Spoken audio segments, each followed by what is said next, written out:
Live on there? Mm, I don't think so. No. What's going on, everybody? We're live. Hello, everybody. So I have Frank Stevens here with me. And for those of you who don't know, or maybe know, Frank and I did episode 4 of Life Talks, and he was that episode was taken down, and it was taken down like a year later, and I wasn't sure Yeah. how to respond to it. At first, I'm like, I went into kind of the mentality of like, no, I'll change how I speak, that kind of briefly, and then I said, well, that's not the right way, and throughout history, and this is what came to me today, is that throughout history, you always have, I mean, you were a former police officer. Where do you go? You go into the fight, right? Do you run Right. away from the battle? Or do you run into it? Well, it depends on what battle you're talking about, but normally the law enforcement officers run toward the gunshots. Towards the gunshots. And the same thing where a firefighter runs into a fire. And it's not something that we want to do, but we understand the higher calling that that's for. And when that happened, I said, this is a great opportunity to expose this for what it is, and to look for other outlets. So um, thanks for joining me, Frank. Hey, I'm glad to be here. I always like talking with you, Michael. I don't think there was a reason enough for them to take that video down. They started this funny worldwide policy that just needs to be um, prevented by our Congress. Our Congress needs to step in and say, if you're going to operate within the continental United States, you need to afford people their rights. We don't care about your world policy in relation to what people say. You don't get to say what people say. But that's we can go over that in Section 230 and how that was manipulated by Congress, and we can talk about that at length as well. But it's good to be here. I always like talking to you. Yeah. I think that, again, I think this is an opportunity to speak about it. I mean, as long as we use our First Amendment and we use it wisely, because I've reflected on the First Amendment a lot. It gives you the right to say whatever you want, but from a moral standpoint, from if you have an ounce of intelligence, that doesn't mean you just go around saying whatever you want. You have not just because you have free speech doesn't mean that you should use it however you want, and that there is a responsibility to. It's a weapon. It's a weapon. If you go out and start yelling stupid things, then consequences are going to happen regardless. But at the but having a government that forces that and manipulates it and changes the algorithms to deliver what they believe you should hear is equally um, as corrupt.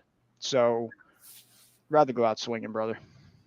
Well, they've proven now that the United States government was participating in quelling free speech, and they are using the FBI and social media and everything in relation to doing their best to present only the rosy side of the current administration. Samuel Clemens said it best: "Loyalty to my government always, or loyalty to my country always. Loyalty to my government when it deserves it." And this current administration does not deserve loyalty. They are doing their very level best to impoverish the nation, to make it so that you need them, that you must rely on benefits from the government, and just we need to stand against it.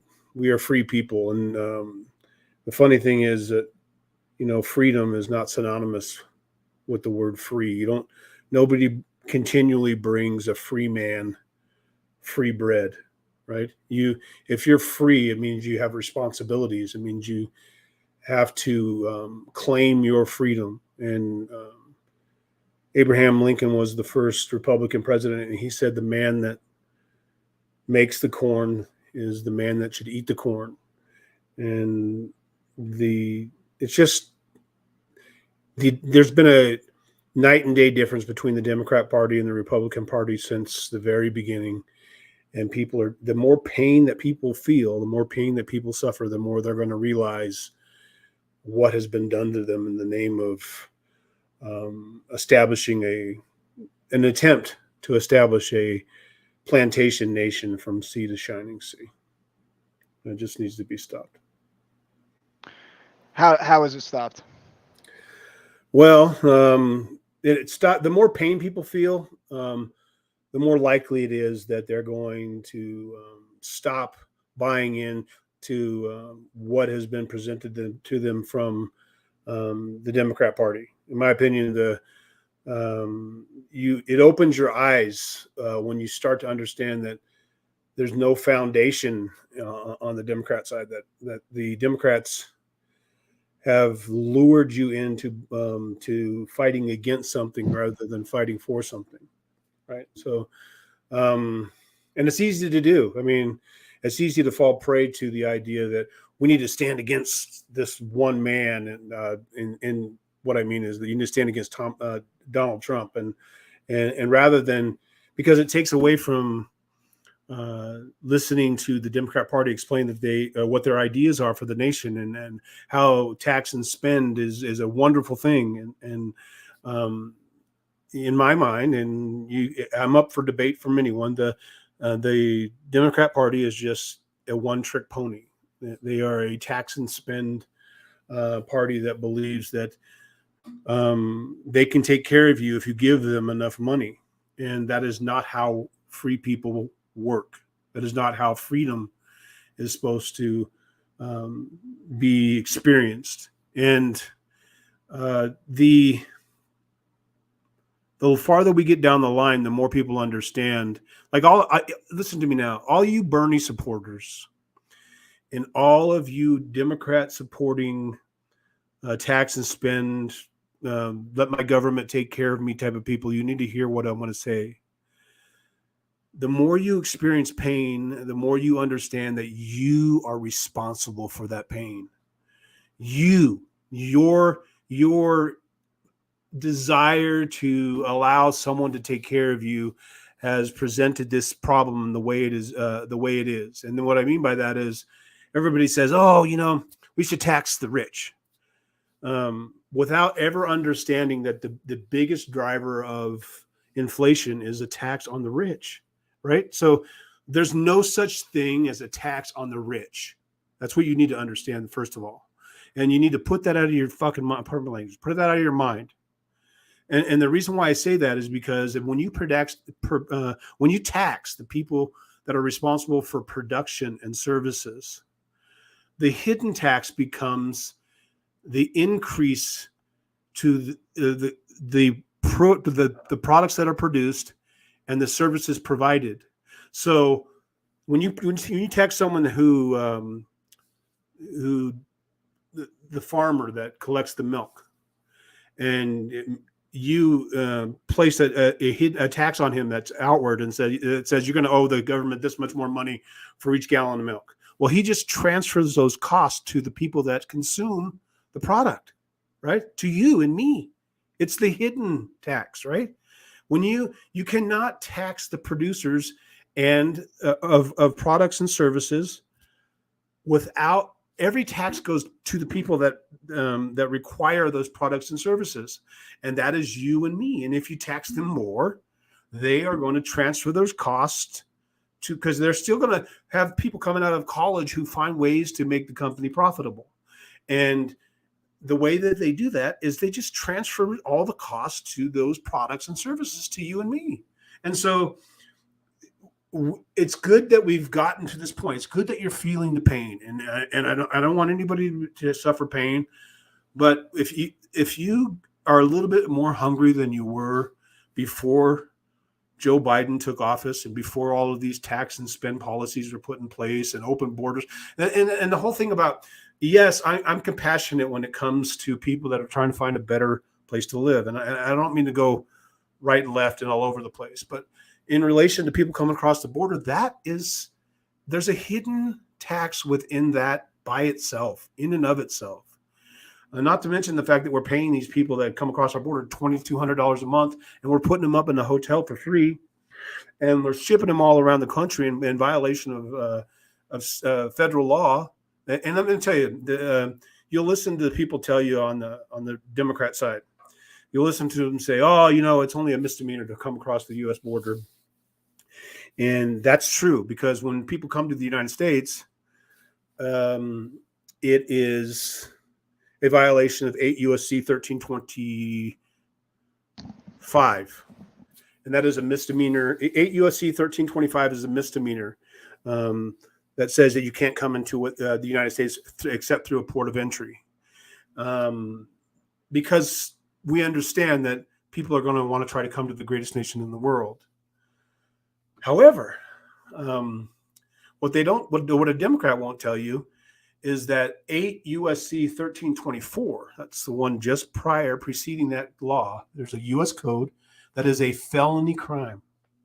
That it is a absolute felony to entice, transport into the interior of the country, or to provide sanctuary to any illegal alien that presents himself into the United States of America.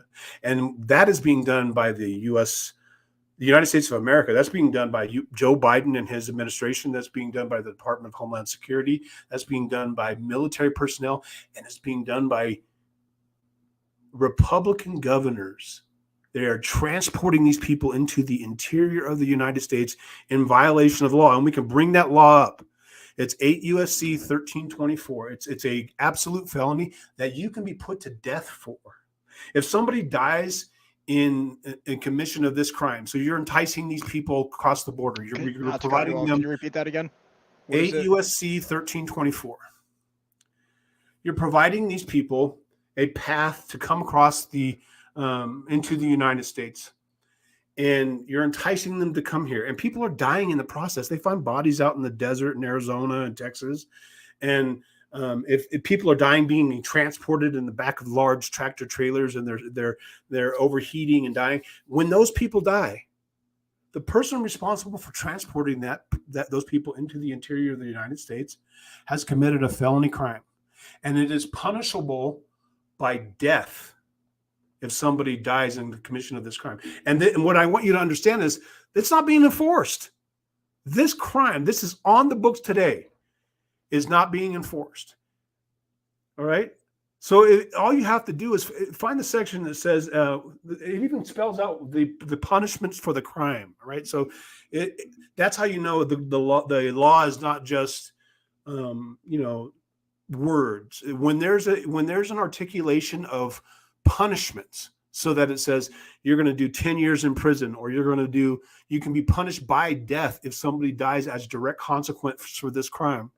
It is an absolute felony crime that is being committed on a daily basis. And they don't tell you these things because that would mean we have to hold state legislatures responsible for constructing sanctuary cities all around the nation. Right. But they need to be held accountable for it because they're breaking the law. They're breaking the law.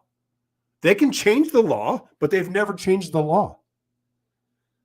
So anyhow, but I don't mean to go off the rails again. What I'm just trying to say is that I'll go back to where it was. When you bring people into the United States of America by the tune of millions and millions and millions beyond what we intended to be here, what you've done is you've watered down the hiring pool so that you make it so that these people, like I think Elon Musk just got punished for not allowing illegal aliens to participate in SpaceX, and he's being sued by the United States government for not allowing illegal aliens to work at SpaceX, and so you can bring that up as well. And it's gone off the rails in relation to the fact that we want to be able to keep the hiring costs down. We want, it's the same thing that happened during just prior to the Civil War. The people in the North, yes, it was about slavery. The Civil War was about slavery, but it didn't take the people in the North too long to understand that allowing the Dred Scott decision in the United States Supreme Court.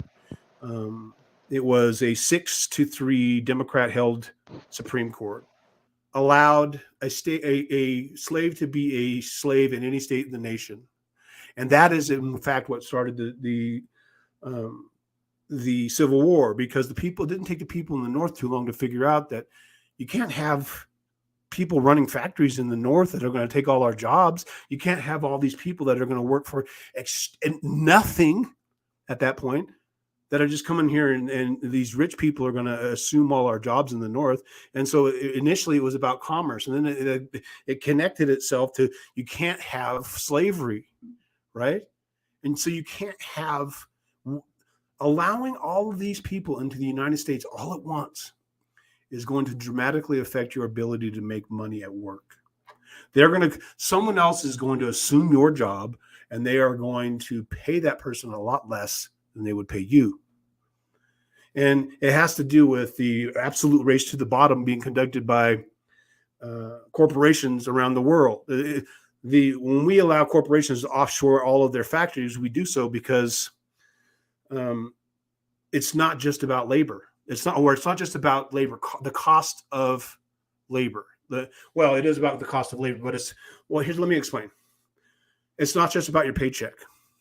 It's about when there are no shoe factories, Nike shoe factories in the United States of America for more than just the cost that you pay people per hour.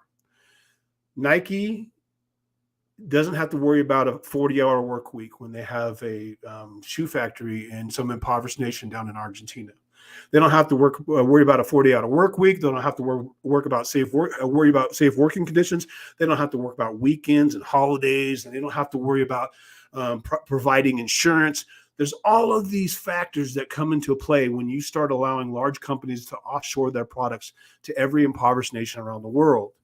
And it really is what Martin Luther King said, that injustice anywhere is injustice everywhere. And we really need to start understanding this mantra, because we have these transcontinental corporations like Facebook and even like BlackRock. They're all over the world, and they find ways to manipulate our ability to make money and our ability to secure our families. It's an absolute race to the bottom that must be stopped in this country first, if we ever intend to fight it, if we ever intend to prevent the slavery of our children. Because your children, believe me when I say this, your children will be a serf. They will experience despotism in their lifetime if we don't do something about it. Yeah, and I think the ability to zoom out, because I think the point that you made before is really powerful. That's what we talked about the other night, is that the truth is people don't really give a shit about this. It's not affecting them directly. I mean, they can't see it. So the only way that, either you have people who, generally like the older generation who are working and they feel it more.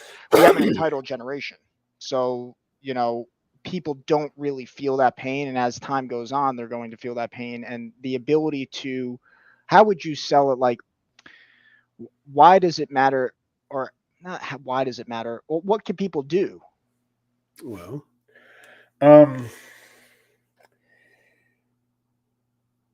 that's a very fair point. And the reason why it's a fair point about what you can do is because it's kind of like the Dory thing. And you just got to keep voting. You just got to keep voting. Yeah, not to cut you off, but just to make one other point, is because, because you mentioned Biden, you mentioned the Democrats, and I would push back a little bit because, and I think you would be in agreement, is that the idea is that it's not Democrat, because there's plenty of Republican in name only. There's plenty of fake Republicans too. Right. I don't think it, because I think it's such a trigger word now. And Right. I hear what you say. I mean, because at the core, we are not a democracy. We're a constitutional republic. So this is the thing that when I hear you say these damn Democrats, what I hear is the people who are blinded by this idea of democracy, versus a true Republican is someone who believes in the republic, right? And a constitutional republic. So the reason I bring that up is that you spoke the other day about the people have the power, right? Maybe if we can dive into that, because in the same way that the people have the power, it's not the politicians have as much power as the people give them. So if the people fail to take their responsibility, and even on a collective scale, right? We talk about the family unit and taking responsibility within the home and then expanding that outwards. How do people, what do we do, right? So maybe zooming out, and what can a person do? Is it local, getting involved locally, or Right. Well, so yes, the people have the power, and the fact that people don't understand or don't want to understand is intentional. It's like they they present enough debate to make people disinterested. There's so much going on all at yeah. once that you don't know what to believe, and so you wind up not paying attention to what's happening, and in so doing, they just run amok and they do whatever they desire. And I had this argument with a friend at work the other day, and he was telling me, Frank, I'll worry about all this when it comes to my door. Until then, I'm just gonna try to live a happy life. And he has 2 children, and I love this guy. And I'm like, listen to me, you can't wait until it comes to your door. If it comes to your door, it's too late, because Mm. policy is going to be set. When the policy is set, there's going to be no fighting it.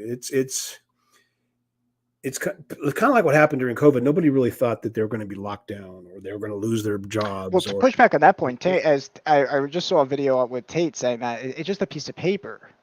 right, It's just a piece of paper. They make a law, it doesn't matter. It's just a piece of paper. When tyranny becomes law, rebellion becomes duty, right? So the idea is that, like, and this is where I think really a lot of power is peaceful non-compliance, right? well, Because there then has. that, But what gets you in the end is that there must be law, right? yeah. Like anyone of any conscience understands there has to be law, or everything's going to go off the rails. And when you have people in government that, especially like you said, like the rhinos, and so let me explain. Like Yeah, because um, that's what frustrates me so much when you say Democrat, is because I know right, what you mean, but when right, people are hearing that because they're seeing it at different levels, they don't, because they're so attached to their ideology that you're attacking them. And for me, at least what I'm doing here is that I want to sharpen our saw of speech. I want to be able to say, you know what you're pointing to is powerful, and let's hash it out. Let me ask questions like I'm an idiot, right? And I am. I have a lot more to learn.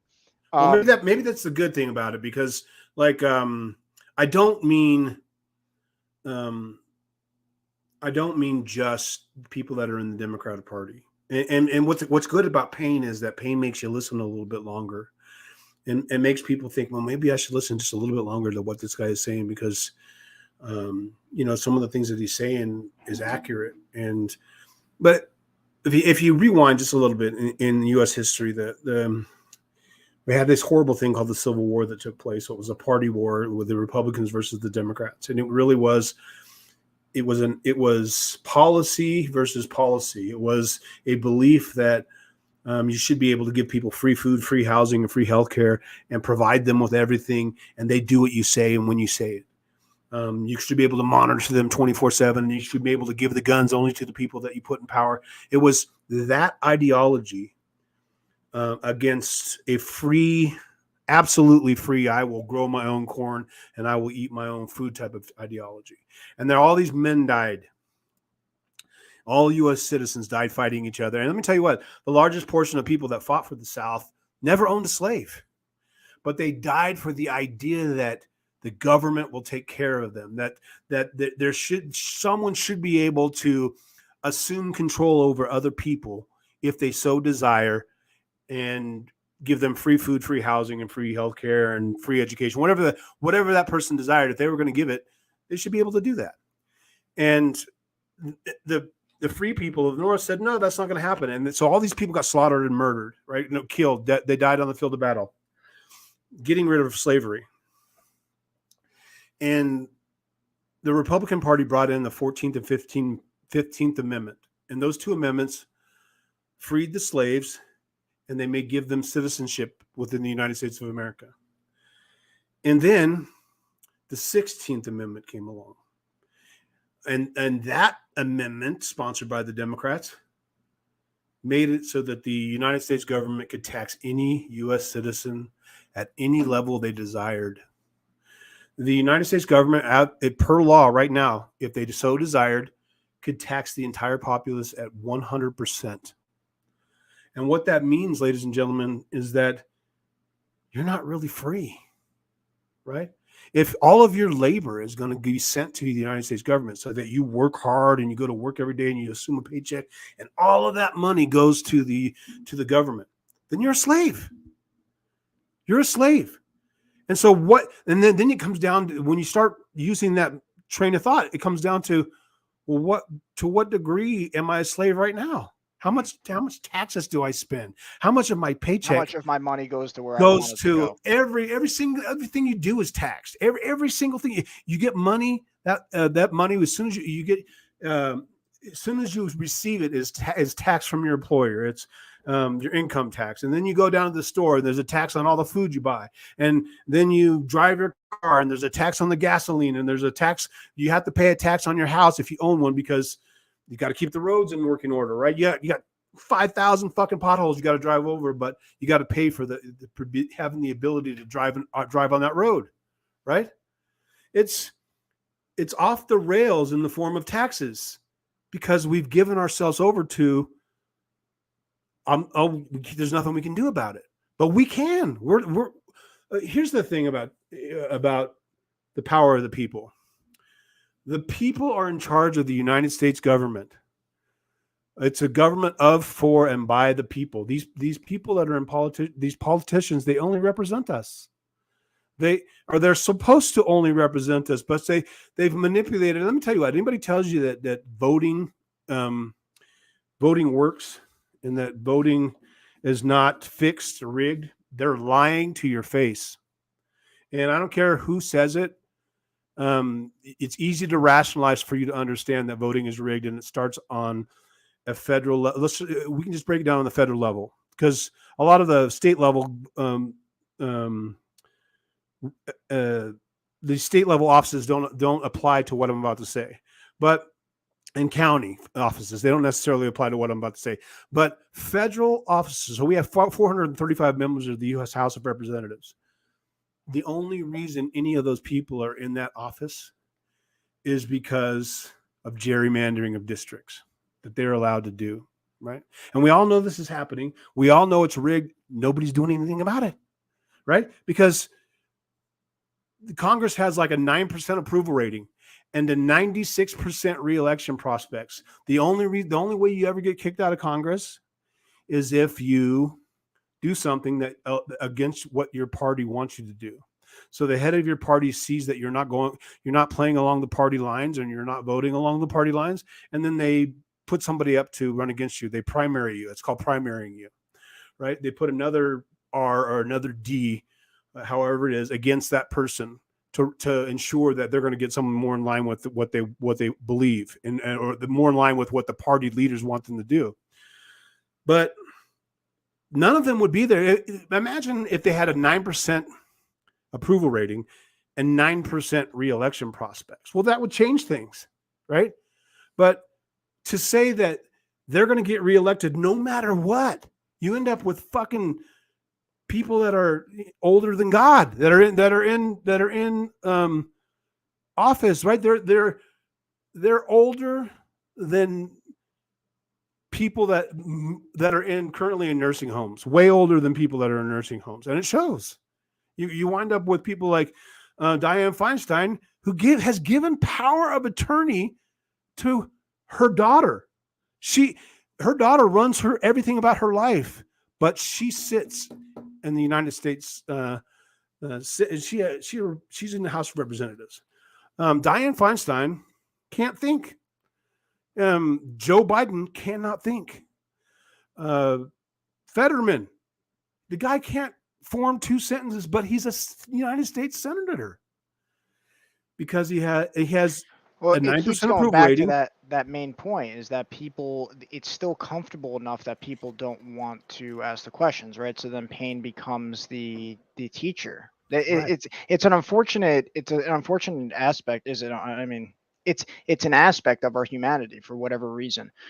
people don't ask the questions until they feel the pain. And I think this is generationally, we've had it so damn good for so damn long that we don't know. We've forgotten that pain, with the exception of which I always see. I always see these clips that pop up from like veterans who are like in tears, where they're like, this is not my country. This is not my country anymore. Because, and the reason is, I think in part because they have a reference point of what that value of freedom, what they were willing to fight and die for. And there was, I mean, completely different generation. There's not brainwashing. There's not a TV that can program people to think a certain way. And that's why you see these people like Tate or Trump, who is now going against what everybody else is doing, and they're hated.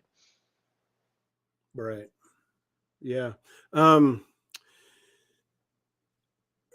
really like Andrew Tate. If I could give him a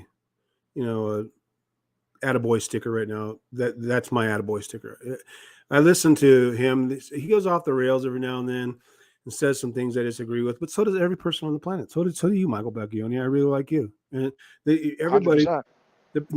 no one's going to say everything that you want to hear out of their mouth every single time they speak. It's the totality of circumstance, right? And so you get to view someone from the totality of circumstance standpoint, and people become great. Andrew Tate is an incredibly intelligent person who does his level best to try to explain what's going on in the world, especially to young men, and how you need to not give up all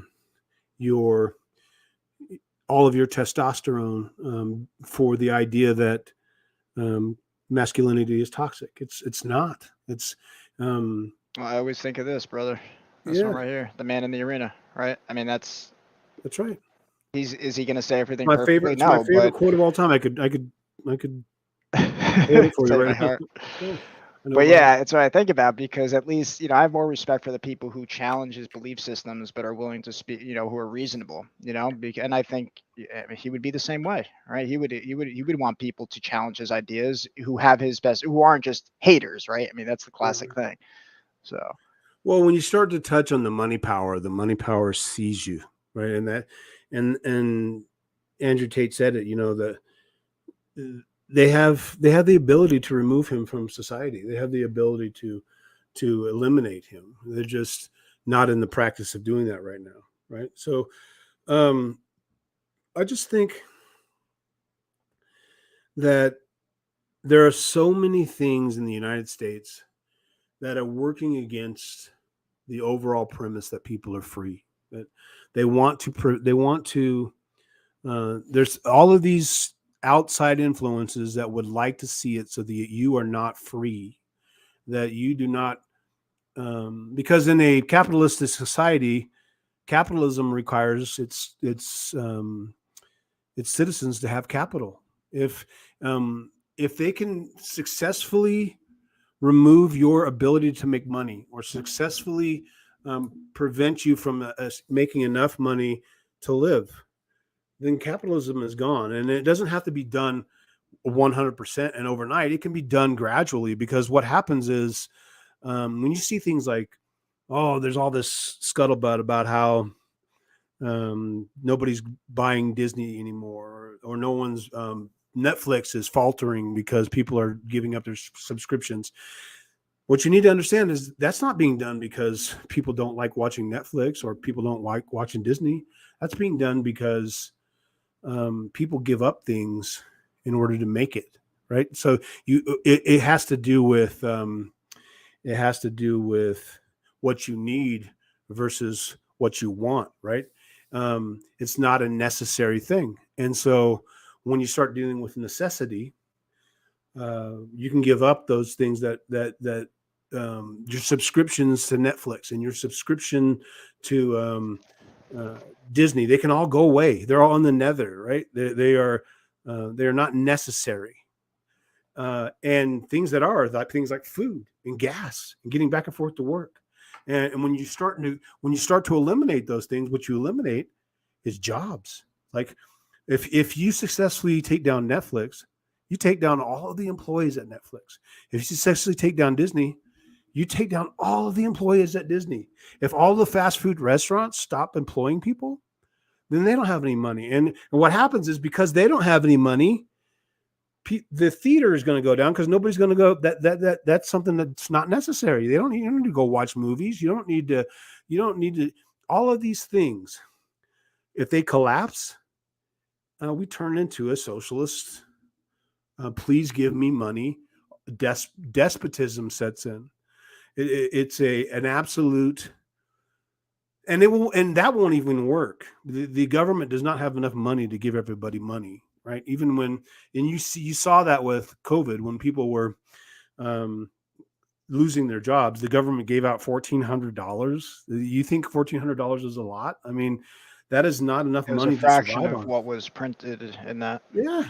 And that was trillions of dollars. And so they don't have the ability to take care of I'm curious, what did that account for? What do you mean? You know, what did the 1,400 account for out of all the trillions printed in that moment?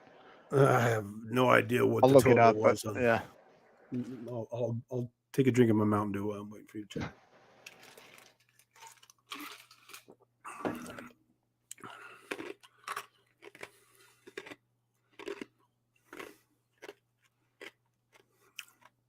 Yeah, I'd have to do some research to find this here. So that's what happens when you go live. You just kind of rattle on and can't find everything that you're referencing. That's fine. But I think people tune into podcasts and start paying attention because they're tuning out of other things. They see news agencies like MSNBC and CNN and everything, every source of news you can imagine, even Fox News. They're just extensions of the government.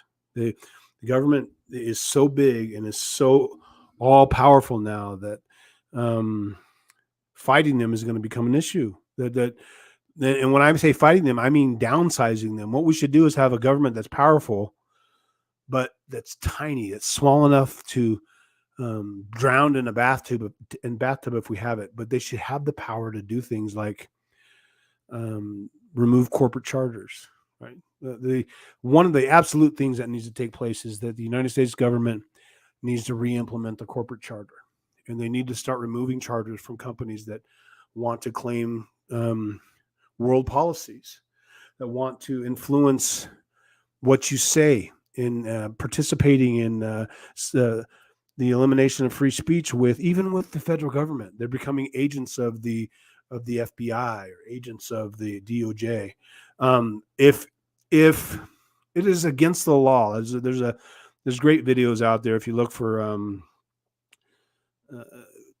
who is it? Rand Paul questioning Christopher Wray in relation to the violations of law that the FBI has been participating in. And here's what happens.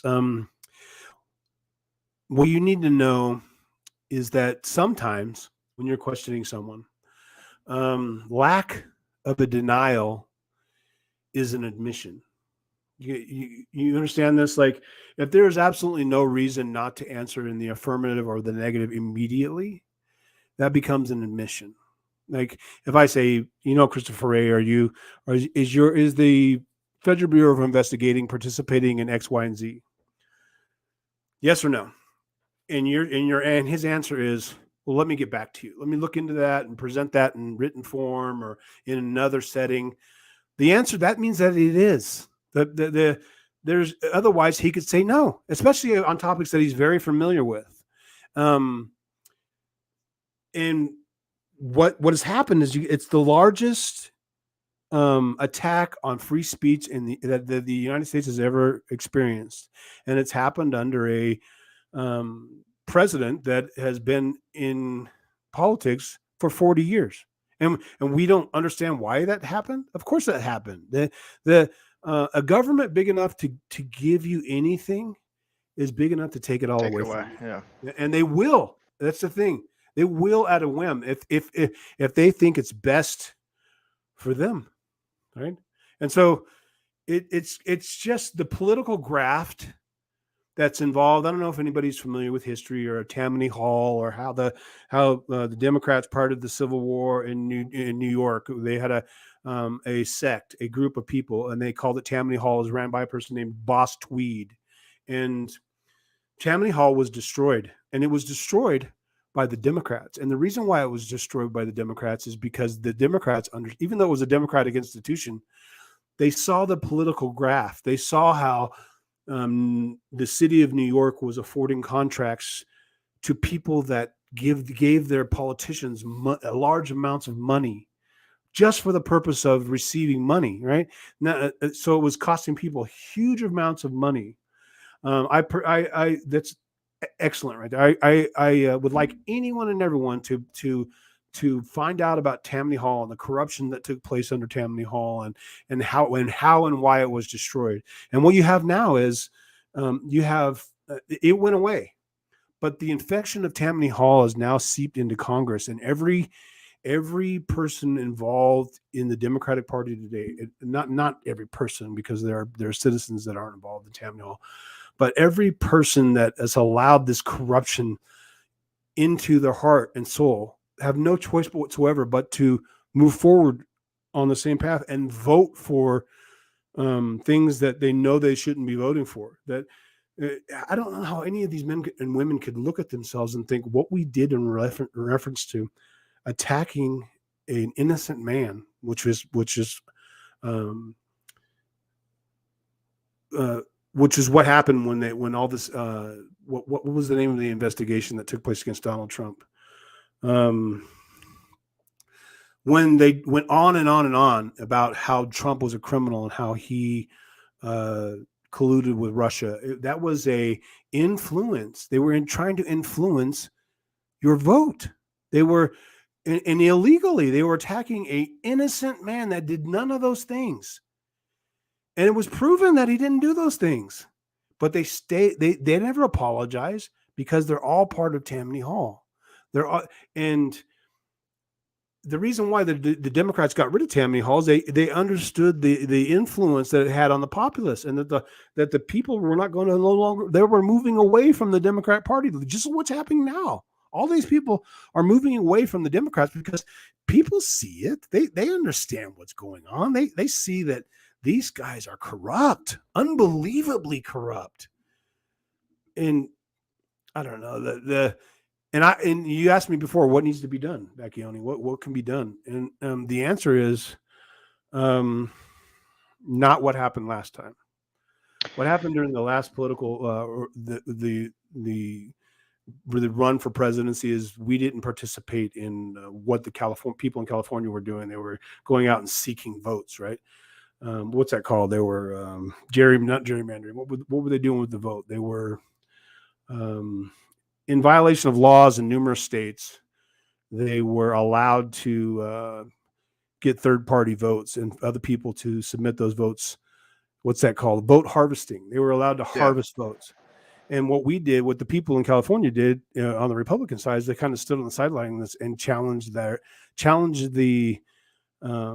harvesting on a more I can't believe you're doing this level than to participate in it. So you're going to have to get down in the weeds, and you're going to have to participate in this vote harvesting that's taking place. The only reason that Gavin Newsom is the president is the governor of the state of California is because of vote harvesting. He has an army of vote harvesters that go out and they absolutely go to places and pay people for their vote. They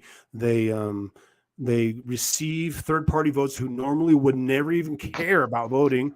And someone says, take my ballot and do whatever you want with it. Or they go to old folks' homes and they say, hey, don't you want to vote for Biden? Look at this is what and they solicit votes from people who would not normally be participating in the election process. And it's all coordinated down to the nth degree. And we need to get down in the weeds and do that exact same thing, or we're going to lose the greatest republic in the world. Yeah, I think but it goes back to, on a deeper level, it's comfort. It's all comfort, right? This is why I don't like, the same narrative that's being played out can be, it's all it's all narrative. It's not what happened, it's how we respond to it, right? So now it's like now Trump, for example, is, you know, he was arrested. But right. So but now it's like how that now one side might say, well, that's bad, you got arrested. But the other side, it's like it's all about how you look at it. It's like now they just made him a martyr, right? And it's now they prove themselves, right? And it's like I just saw a meme recently. It just said it's like now they prove to he just won the black vote because now there's a connection. It's like for unjustly being prosecuted, right? So it's like it's all this game of the narrative, and that's why I've spoken about optics with you, and it's like It's what is the about quote? optics. It is, but it's like what is the quote? It's like that if you think you can, or whether you think you can or whether you think you can't, you're right. That's right. So, and that to me is like that's the American spirit too. Is like the how do you wake people up? And it's like there has to be a level of fighting. There has to be a level of resistance, and that resistance only comes from people understanding, you know, what true freedom is and painting the picture of what freedom is not. And I'm still in that process of waking up too. So we're all on different levels. And I think, I think the people who see through it have a responsibility to make a move, to enter the arena, Right. and to speak these things forward. And everyone, how they do it is going to be different. The way that you're going to make a move is different from how I'm going to make a move. And it's also based on how we understand it. That's the whole problem with the press too, is that this has been decades of programming that people are blind.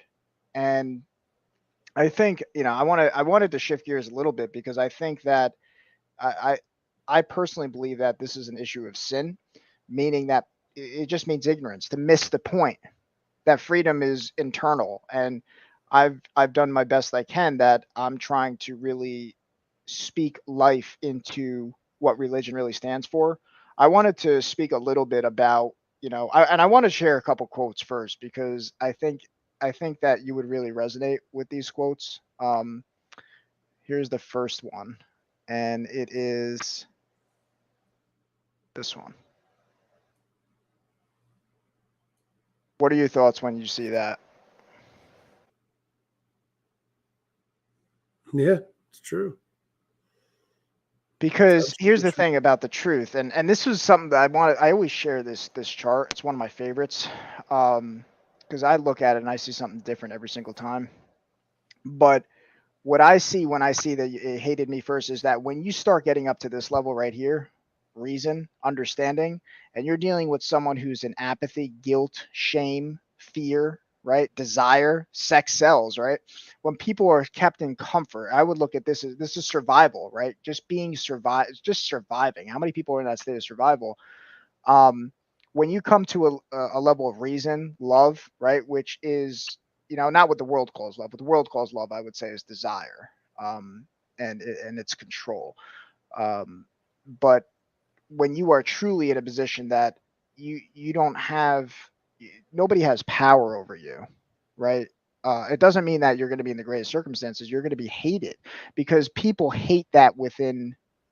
They project it onto other people. I see that. I mean, for me personally, I see that with Trump. I mean, they hate him so much to the point where it's like they hate him because they're not him. It's like he's totally in a state of calm, in where most people, if they had to go through what Trump went through, they break. They would They break. completely Yeah. break. So, you know, but I think of that other quote here because this to me is something that people need to really love. And I think it's an aspect of masculinity is that when you start speaking the truth and you start having difficult conversations, that people are going to hate you for it. When you start saying men are men, and now it's at the point where you can't say men are men and women are women Right. without being hated because our society is so sick. And I saw recently there was a video that said to be a true Christian, you have to you don't affirm what is not true. And it's a balance of forgiveness. So in other words, that people's biggest enemy is themselves. They're fighting themselves. They are locked within their own, and they project it onto you. And that's to me what a loving father would do, right? It's like, think about like your kid is blind, right? Hanging out with the wrong crew, and then you're just trying to control me. That you have to be willing to just be hated by a kid in a certain phase and not take it personally. When they're going through the rebellion years, because if you take it personally, you fight that. You have to go within yourself and have compassion and say, well, I was young, I was stupid. I can't take it personally. I have to continue to be the example. I've And been through that same thing. That's exactly yeah. right. So, and I think that's at least that's how I look at it. And the important thing is that first thing, we're not called to affirm that which is not true as we understand what truth is. Because if we're honest, we have to burn. There's still. You know what's even more true about that, Michael Bucchione, is that hate's like love, from the standpoint that people think they love other people. People think, oh, I'm so in love with this lady and we're just going to live happy lives. But they don't. People think they hate someone, and then eventually they discover they never hated him, and they just, why am I hating this person? Why? It's more of a realization thing that, I don't have to hate this person. This just because they suggest that I hate them. Yeah, that's exactly right. That's exactly right. Because that's what I hear when I hear you speak. It's like, I don't hate the Democrat. I hate the idea of what the Democratic policies. Tammany Hall. Exactly right. I hate political corruption, right? The people but you can move away from that. Anyone, it just takes realization for people to move away from corruption. They don't want to be corrupt. People don't want their the place where their children grow up in. They don't want their children to have to live under a corrupt government. It's just and here's the thing. There's a lot. I don't know what the approval rating is of Joe Biden right now, but I'll tell you what, it's not very high. It's Joe Biden is being seen. The mask is off, and people are seeing him for who he really is, right? And so, what do we do about that? When you, it's like you have to argue the policy. When you tell people, listen, this policy of tax and spend, you need to understand that's why you're in the place that you are right now. That you giving them the ability to tax the rich. You want, like, you believe, oh, Bernie's such a great person, but you've never lived under what the world would be like had he been able to assume power, right? And let me tell you, if Bernie Sanders was president of the United States right now, your inflation would be way more than it is right now. Right? The price of goods and services, the price of you to go to the store and buy milk and bread and cereal, and it would be way more than it is. And because you try to tax those people that are producing those products, they're going to place those costs for goods and services right onto you and me. Every tax is a tax on the middle class. That's what you need to absorb in your soul. It's the hidden tax. And people don't give enough consideration to what that means. Right. And so, but what you said about love and hate earlier, and that it takes courage. It takes courage to speak your mind. And I told you this before, but if I look around and the ground that I'm standing on is solid, you will not move me. Now you can try to weaken the ground that I'm standing on and say, listen, look at this point. Think about this. The ground that you're standing on is not as hard as you think, because consider this. And you know who's done that for me is that Joe. Who's Joe? The guy that we play with, that played with the Paladin. Oh, Joe. Joe. Yeah, my buddy Joe. Yeah, your buddy Joe. He's a great guy. He's like, I remember participating in some type of conversation with him about what we should do with pedophiles, and my argument was that we should, we should put pedophiles into the ground, and because I'm a pragmatist, and there's really good pragmatic reasons for not allowing these people to influence our children. And he was like, well, who's going to make that decision? And what if you're wrong? And it's kind of the foundation of our entire judicial system, that it's better to let X number of people go free than it is to prosecute that send the wrong man to the grave. Yeah. Right. And he he brought me back a little bit. I was like, you know what? I enjoyed our conversation. That was great. It was, and because he was able to weaken the ground that I was standing on. Right. And, but people don't have that. People don't have enough discussions. There's not enough, like there's going to be people listening to our podcast, but that will never, ever even consider being involved in a conversation to this depth to get to.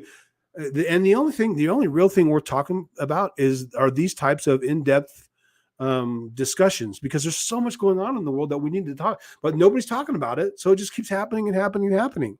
We all need to come to a consensus on what needs to be done.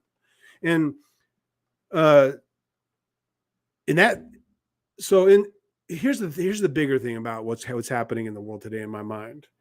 There are obscene wealth in the hands of the few is incompatible with freedom. I say that all the time. I'm sure you've heard it from me before, but there's obscene wealth in the hands of the few.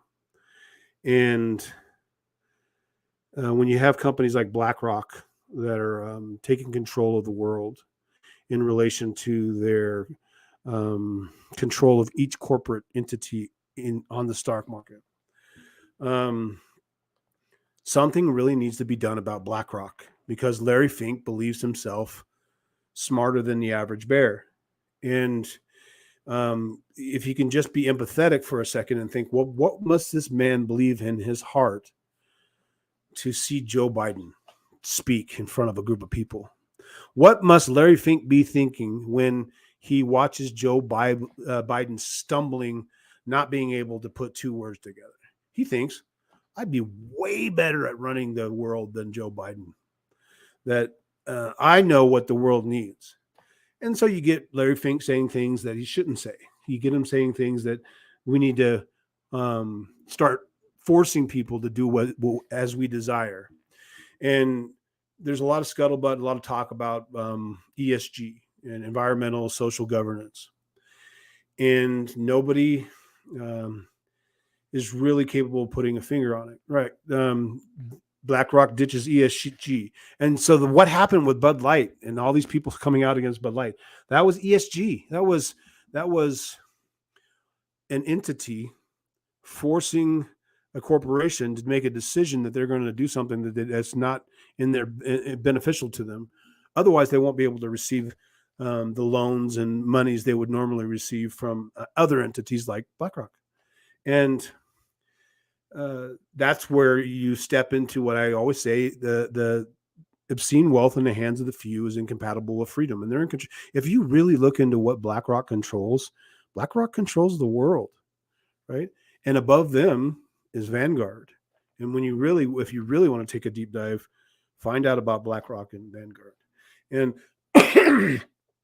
we need to put a collar on Larry Fink. The United States of America, and it's starting to happen, we're starting to come out and say, you don't get to decide what we do. The term ESG should more rightly be named EVG, because it's not environmental social governance. The environmental and social are just pawns. They are just useful idiots that carry the water for the governance. It's environmental. What it really is elimination of voting governance. It is an intent for a corporation to take control of a government, to take control of what men and women on the ground do. And they use outside forces like people that the small section of society that actually believe that men can be women and women can be men. And they use that as a cudgel to force changes in policies, so that they say, okay, now because Target, we want to take down the shares of Target. We want less people to buy Target and more people to buy whatever, Walmart, or more people to buy whatever other corporation, products from whatever corporation. Let's make it so Target cannot sell as much. And we'll do that through ESG. We'll make it so that people are fighting against Target because They disagree with Target's policy to implement LGBT products that they submit to the public. All of their hide your wiener swimsuit gear and stuff like that that happened with Target. And what happens is that those things that carry the water for Larry Fink, they go off the rails. And it's beneficial to the people that are in charge of the EVG, because if you're going to eliminate voting and you're going to get people to do what you want, they have to feel the pain. They have to think, oh my gosh, maybe we should do this. Maybe we should allow boys to be girls and girls to be boys. But what you need to understand, there's a lot of non-conversation in relation to the other side of the argument. That if you have a young man who may possibly be given a hormone, and he's challenged in his sexuality one way or the other, why is the only option estrogen? Why don't you give him, if he's a young man and he has a penis, why don't you give him testosterone? Why don't you say, no, you're actually a little boy. Let's give you a little testosterone and see what happens. Why don't you wait for that person before you decide to chemically castrate that little boy?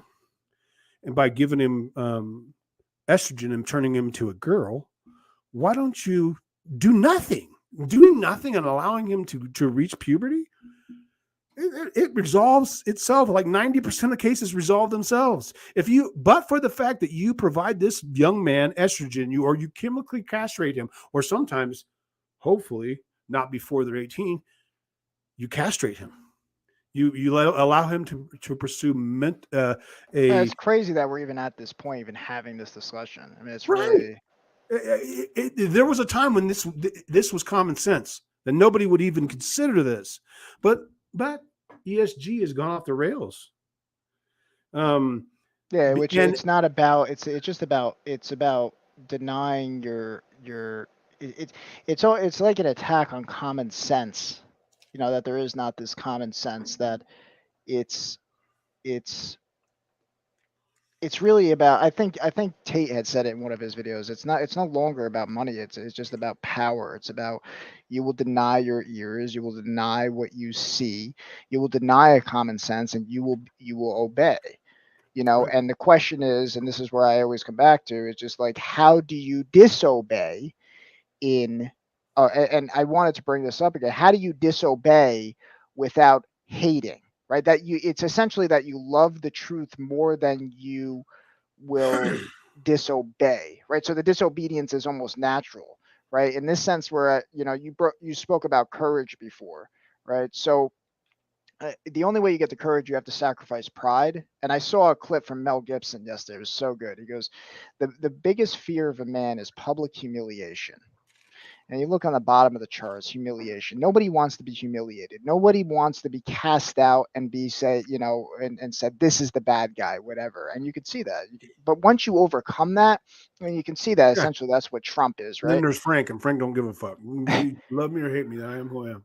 Yeah, but if you really walk down that path, imagine if people tried to expose you, dug into your past, and look at everything you've ever done your entire life, right? That's what's going on essentially with Trump. But once you overcome that and you're aiming towards something higher, then that doesn't have the same power. But the shift from pride, and this is where you see, this is my problem with pride, is it's LGBT. You live your life however you want. If you're an adult, live your life however you want. But the problem is that what we're doing is we're prioritizing pride in the culture. And the only way that you overcome pride, in my view, is humility. Right. And that goes hand in hand with, the willingness to be wrong, the willingness to say, I'm not living the right way. And that's, to the ego, that's the hardest thing to do. But to a wise man, that's the greatest thing you can do, because a wise man says, please attack my bad ideas. Please eliminate my bad ideas, because then I become stronger. And I think there's a balance between discernment, between knowing when you're getting constructive criticism, and also, as you said, to stand on the ground that you believe is solid, and to double down, stand on that that ground that is solid, because sometimes, and this is really where wisdom comes in, because sometimes you might be standing on solid ground. And how do you know? Well, you have to trust your reason. You have to trust your ability to speak it forward, to make that best argument. Well, people will attack the ground, right? People will be like, "Listen, you believe that, but let me present this argument," and that attack, and that's like attacking policy. That's like the difference between hating the man and hating the policy. If you attack the ground that I'm standing on, and you make me feel like I'm a little wobbly now, well, then that's a good thing. That means Yeah. I can take a step back and I can say, "Oh, well, maybe I'll stand over here, and maybe this is my position now." And it's really easy for people that have that forethought that if the ground is solid, do not budge. And but if the ground is not solid, then be willing to concede. Be Yeah, and I think that's the hated me first too thing, is because some people don't want the truth, right? You have to be willing to just be hated by people who are so blinded by their own pride, their own arrogance, that they don't want the truth, because that's because it's a death, right? It's a death of the ego. It's a death well, of I'm right. I'll have all the answers, versus someone who is reasonable, who say I have some answers. This is what I believe, and having an honest conversation. Um, right. you know, If but like if you're not like people with all the answers, people that come to the argument with all the answers, they you can spot them. They answer they listen to you, but they're not really listening. They're just formulating their thought. Like if you tell me what you believe about something, I'll listen and take it in, and I'll think, man, is that right? And then if it's wrong, I'll be like, well, I disagree, and here's why. And if there's a chance that it's right, I'd be like, maybe I'll attack it a little differently. Maybe I'll mention that what I believe, but consider it more. And the person that is listening, like truly listening to someone, is a pleasure to speak to. Someone that hears what you have to say and then responds to it in kind. They're great people to listen to, great people to have a conversation with. And let me tell you what, you should not want to please everybody. Put that out of your mind that you're going to be loved by everybody. yeah, if enemy is good, it means you stood for something at some time in your life. That's right. Put it. Yeah, that's absolutely correct. I honestly believe that in my heart, that if you don't stand for something, you will never be anything. You Well, if you're just a rabbit, rabbits don't care. You will eat where you're told. You will sleep where you're told. You will do what you're told. Don't I wanted to assume share this other quote, because to this is bring another peace. quote. Yeah, I read like that. that. Read the whole thing. Don't assume that I came to bring peace on earth. I did not come to bring peace, but a sword. For I came to turn a man against his father, a daughter against her mother, a daughter-in-law against her mother-in-law, and a man's enemies will be the members of his household. The person who loves father or mother more than me is not worthy of me. The person who loves son or daughter more than me is not worthy of me. The way I interpret that is that people who this me is the common sense within. So the truth. And you think about throughout this country how many households are divided right now. Right. How many people are divided. So when you prioritize this false version of love, I'm going to like you, I'm going to accept you as you are. I'm never going to challenge any of your belief systems. I'm just, oh, you want to chop off, your member?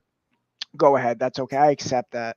That to me is what I see in that, because to love, to truly love, to me, when someone says to love Christ, to me is they're saying that they love a higher truth more than they do the attachment to a person, even if that's someone Right. in their family. Because the love of the truth, and I think this is beautifully expressed in Gladiator, right? He could have obeyed. He could have obeyed, and he might have had his wife and his son, but he chose to disobey. And So lost he it. loved the truth more than he loved the comfort and safety of his own family. And he And knew his wife and daughter and son were a threat. That's right. of And he still course, did it. so, Yeah. but because, to your point earlier, is that, you eventually it's going to come to your doorstep. He made the decision, I'd rather step into it, because that's the sacrifice that it's for it's for the greater good, and the greater that's found within yourself. It doesn't come from a politician or someone else telling you this is for the greater good. Usually that's not the greater good. It's the evil. Well, it also comes down to nothing is really unconditional. Like there are conditions on everything. I will love you, and I, as a human being, um, but there are conditions that come with that, and that have to do with you're not going to murder people, and you're not going to rape children, and you're not going to do, because I would rather turn you into dirt than to allow you to um, violate a child or to murder an innocent human being. There are and that's a pragmatic way of seeing things. There are so many people on the planet today that we all come from the ground. Everything. If you go outside, I tell my kids this as I'm driving them to school. Sometimes I'm like, look around. Everything that you see is dirt. Everything, the houses, the rubber, the concrete, the asphalt, everything that you see was once dirt. Everything that you see came from the ground. The computer screens, the glass, the metal, everything you see is dirt, right? And once you have that, once you grasp that everything came from the ground, including you and me, then you can grasp. It's easier to grasp that some things need to go back to the dirt. There are you could become okay with the idea that eliminating certain portions of our society is a pragmatic way of resolving problems. And I'm not advocating that people just start murdering everybody right and left. I'm just saying that there's a reason there's a death sentence, and there's a reason why, because it's a pragmatic way of saying that you, sir, or you, ma'am, have done something that is so abhorrent that we cannot trust you in society again. That you're going to go out and you're going to injure another child, or that my next door neighbor is going to put up a 6-foot fence instead of a 4-foot fence because now they're afraid of people like you. That they're not going to let their children walk home from school because of people like you. We can only go so far in safeguarding our children before we have to safeguard them to the next degree, which is to if you go online and you can find out everyone in your neighborhood who's a pedophile. Yeah. People that have been prosecuted for violating children and committing sex crime against children. There's little dots on the map that you can check so that you can prepare your child not to walk by this house, or not to go into those homes, or try to go up and get money for lemonade at those houses, because those people are threats to society. But that's just one way of handling the problem. Let me tell you what, there are entire groups of law enforcement officers that are all over the country that are on details that are specifically related to recidivism, and that all they do is go around and look for repeat offenders. It's called repeat offender programs, because people that commit crime, that, like, especially ones that view children as sexually attractive, or that violate kids, or that commit sexual assault on women, they are going to do it again.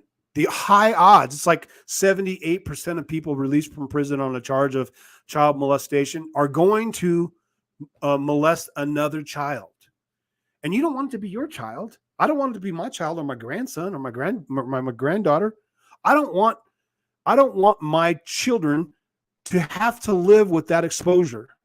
And therefore, it is pragmatic that these people will be put into the ground. There are so many people on the planet. Why should I have to live with that threat? Why should my children not live? I used to walk home from school. I used to walk to the bus stop, which was 2 miles away. And nobody cared. Nobody was worried about me back in the 70s and 80s, right? Nobody said, "Oh my God, he might get abducted or sexually assaulted," or but as the population I think that ties grows, into also weak men too. We don't have that. I always see, like, the veterans saying that you don't have that God-fearing man anymore, right? That he obeys his conscience. Right. Well, it also has to do with pragmatism. Not pragmatism. It has to do with if you do not believe in posterity, and you are living for yourself, there's millions of motherfuckers out there right now that just believe that my life is my life, and I don't care about children. I don't care about fucking anybody else. I'm going to do what's right for me. I'm going to have a great life, and that's all that matters. Then you're not as valuable as the other people on the planet, because Your life is not, you are a tiny, tiny, tiny portion of life. The life was here before you got here. Life will be here after you're gone. And you are just a little bitty speck. And it's your responsibility to do what's best for posterity, to make life better for the people that are living under the United States policies. We live in a bastion of freedom, and it's always at threat. There's always someone trying, especially now, there's so many people trying to remove the freedom of the people that live in the United States, that we have to devise ways to prevent it from being lost, to prevent our children from not feeling like they're free, that like they can walk back and forth to school, or they can walk back and forth to the bus stop. We need to do things pragmatically to ensure that posterity continues, that the life, that freedom continues for everyone, for our children and your eventual children. And we're just not doing that. It has a lot to do with that race to the bottom I was talking about earlier with corporations, and how corporations don't understand that it's a race to the bottom. But all you have to do to present the argument to Nike or any other corporation, even BlackRock, is say, listen to me. If you think that it is not an absolute race to the bottom, try selling your products to the same people who manufacture them. Try selling your Nike tennis shoes to the same people who manufacture them in Bangladesh or in Argentina or whatever, because there are zero. Nike puts this bullshit online like it's the biggest believer in free speech. And I shared this before. This was where it's made. Right. There are no shoe factories in the United States of America. What they do, and I'm going to tell you this as quickly as I can, is they operate through. There was all the stuff about the Panama Papers and why all these products, and this has to do with every corporations that have outsourced the production of their products to impoverished nations around the world. What happens is these corporations are so corrupt and have, like I said, gotten around not just to pay what they would have to pay U.S. citizens. They've gotten around safe working environments and child labor laws and vacation and holidays and all, and sick leave. They've gotten away from all of that because their desire to make money, and we've allowed them to do it. We've allowed U.S. companies to leave what needs to happen is we need to implement we used to have corporate charters that prevented these fucking things from going off the rails. And this is way back when, like in the 1890s. We used to have policies that prevented corporations from trying to implement world policies like Facebook is currently doing, or like every other world policy corporations is trying to do. What happens is they manufacture their products in Argentina. They move their products to Panama, and Panama pretty much is a non-country. It's like almost like a U.S. country because they operate on the U.S. dollar. But the key thing about Panama is that they collect no corporate tax, right? And so here's what happened, and here's the magic that happens there that people aren't unaware of. These corporations move all of their products to Panama, and where they are allowed to be purchased from another shell company. So there's another Nike company that purchased Nike products from Nike in Panama. And what happens is when they buy all those products, it costs them nothing. There's no tax, because you would think you have these corporations that are manufacturing all these products in Argentina for next to nothing. It's costing them next to nothing. There's no overhead. Well, then there's going to be huge profit, which means there's going to be huge taxes that we're going to be able to levy against these corporations. But they've gotten around that by sending them to Panama, selling them to their shell company. And then that company is the real Nike company, says, I paid this much money for these products. So the shoes, all the shoes, let's just make it shoes. All the shoes that say on this one shipment are valued at $100 million. Or no, let's make it a lot less. $10 million for this shipment of shoes. And therefore, the shell company is going to give the other Nike manufacturer company $9,999,000 for the shoes. And so they can say, we purchased these shoes for $9,999,000 and we intend to sell them for $10 million in the United States. And then they move them to a free trade zone in the United States, and it's down to 2 weeks. They can let those products sit on the free trade zone in the United States for 2 weeks before they're allowed to sell it to the populace. And the same people that Nike fired in the United States from their shoe factories then purchased Nike shoes at a discount. And Nike shows that it made no profit. Nike says, I only made $9,500,000 from these shoes. So they say, we don't have to pay any taxes. So no taxes are collected on all of the products that are sent into the United States. It is an extraction of wealth from the United States of America, and nothing is being done about it. And it's in the Panama Papers. Y'all can read about the Panama Papers. It's one of the most corrupt things that it is happening all over the world, all day, every day. Same thing in relation like the Forex scandal and what's happening in China in relation to the two currency system with China. Okay, China is the only government in the United States of America that operates with two currencies. You understand this? Most people need to understand this, and the reason why that they're able to have all, it's called usury, right? It's called making money out of thin air. So what happened during the Forex scandals? When the Forex scandal took place back in 2013, and had all these governments that were admitting to manipulating the currency supplies, some of them suffered penalties, and because they were manipulating currencies, they knew up front what currencies would rise and what currencies would fall. And there's a lot of countries around the world. I say there's one government that operates with two currencies. There's a lot of governments that operates with multiple currencies, but only one that they have control of. There's the U.S. dollar and the pound, and there's wherever you're at, there's normally the U.S. dollars that's present there, and a lot of other currencies that are in the pile that can be exchanged. But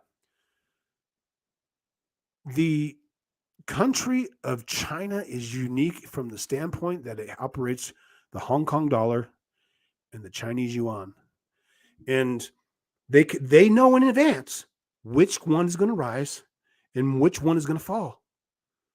And what I believe that they're doing is exactly what took place during the Forex scandal.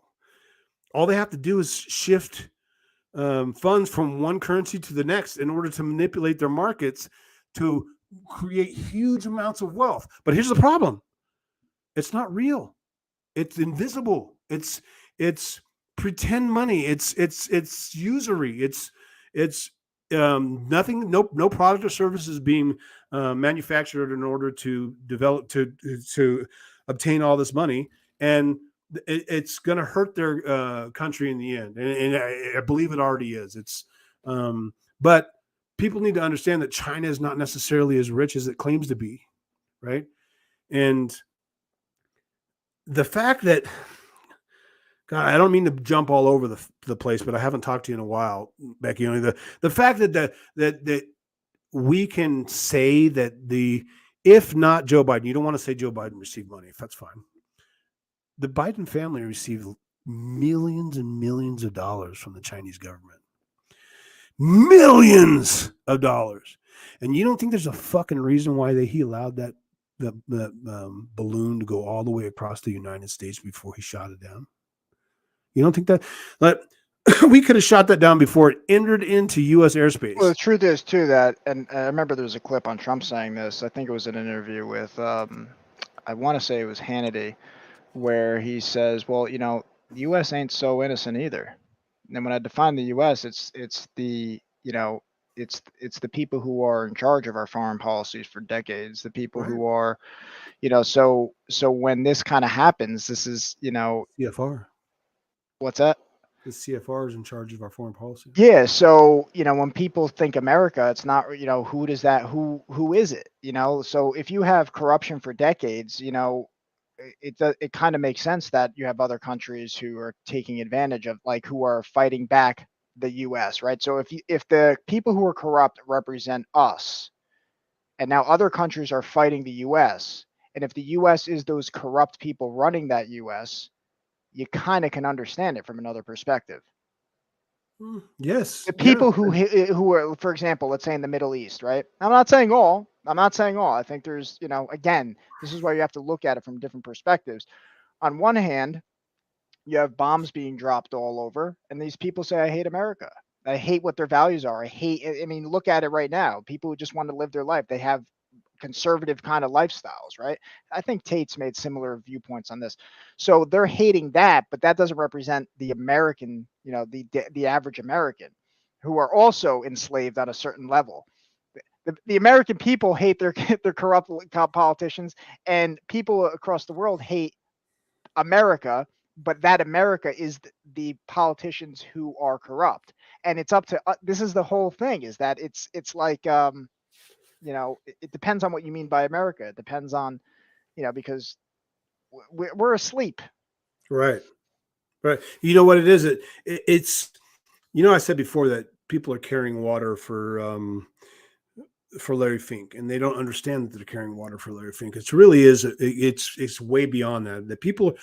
Everyone's carrying water for people that they don't realize that they're carrying water for, and it has a lot to do, especially when it comes to the global warming debate and how the world is proceeding in relation to the fear of exponential crisis, or existential crisis. Right? The sky is falling. It's when you can put the ones and the zeros together, and when you can the binary, when you can put the equation together, and you can see it for what it is, what goes in comes out. Then you can see, only then can you see what's happening, and the same people responsible for the fear that's being mongered around to your point the world. Before, there's so much information. There's Right. so much. Right. So it's overload. So right. One of the problems. Can't blame people for not understanding it. Yes. That if you don't do what I do and sit there and look into things in depth, Yes. and like, whoa, what the fuck? And then you start looking up, going down every little rabbit hole. You don't see it. So that's what I'm here to tell you. Let's listen to me when I tell you this. The IPPC is part of the United Nations, and the United Nations is responsible for convincing you that the IPPC is responsible for convincing you that the world is heating up. All right. So you told me to prepare. I've prepared a couple things in relation to this. And what I need you to understand is that the IPPC is responsible for geopolitics. It's the way things, how the world is governed, and what energy is purchased from what country, when and where, and how it's shipped. That's a geopolitical manifestation. And so what's happened is, geopolitically, the UN is using climate policy to make millions and millions of dollars. Right? The United Nations, the people in charge of the CFR, is responsible for how the UN and the IPPC convinces you that the United States of America needs to cut itself off the knees in relation to our energy consumption. Or BlackRock does the same, because they stand to make millions of dollars on a geopolitical level. And here's what you also need to understand, is that there's all this debate about U.S. policy and what we intend to do on a domestic level, domestic policy. But there's never, ever any debate in relation to our foreign policy or our monetary policy. Right? Those are off limits. You don't get to fucking give me your opinion on how we should spend our money or who we should buy energy from. Right? And so what you have simultaneously occurring is you have BlackRock imposing ESGs on the United States of America, trying to convince you that you should drive a little green car, and you should pay lots of money for whatever electricity you receive or whatever power. You should be lucky that you got it. While simultaneously, BlackRock is assisting the Chinese government to build more coal-fired power plants than currently exist in the world. That there's no such thing as a belief on BlackRock's part, at least, that the world is heating up in relation to carbon dioxide. They are actively trying to disempower one government and empower another. And it's being done because it makes them large amounts of money, right? The deciding where you buy your fuel from, like the United States of America needs X. I've said that all the time in relation to how much energy they consume. We consume today the exact same amount of energy we consumed yesterday and the day before and the day before and the day. We just get it from different places. Even though we've cut ourselves off the knees in relation to producing our own oil and our own coal, we buy coal and oil and gas from other nations, and they ship it here. It costs us more money for it to get here, and it costs us more money. You go to the pump, and it costs us more money. And it's so it makes it squeezes us, and it affords them the leeway of having you think you're ever going to convince places like China to stop using coal? And they're the biggest the producers of carbon dioxide in the world. Let me tell you what, it doesn't matter. You're afraid of carbon dioxide because you don't understand what's going on. It's an equation. On one side of the equation is life that breathes oxygen. On the other side of the equation is life that breathes carbon dioxide, right? And those things are in perfect balance. If you reduce the amount of things that produce oxygen, which are all the plants in the world, if you eliminate them, so you don't give them as much carbon dioxide as they need to flourish, and that means they're not going to, the yield for crops is going to be low. The things that rely on the food that the carbon dioxide side of the equation produces, they're going to die off because they're not going to have the food. You're not going to be able to produce as much food with lower carbon dioxide. You can look online and you can see that large amounts of carbon dioxide in greenhouses allows for huge yields that would not normally be. Well, I'm talking about way above 400 parts per million that are currently in the atmosphere. And let me tell you another thing. That is a spotty thing, because you think that there's 400 parts per million, which is a tiny little number, of CO2 in the atmosphere. That is not accurate. It depends on what atmosphere you're in. If you're in an enclosed environment, like say at the bottom of a submarine, the people that are in submarines are breathing 2,000 parts per million, and the people in greenhouses are breathing 2,000 parts per million. Or if you're in a room with your friends and it's closed off and the door's closed, you're breathing 2,000, 200, or not 200, 500, 600, 700, 1,000 parts per million. Carbon dioxide is necessary for life. It is absolutely, and there's no debate about that. You need carbon dioxide or we will have no life on the planet Earth, right? And 400 parts per million is a tiny, tiny, tiny number.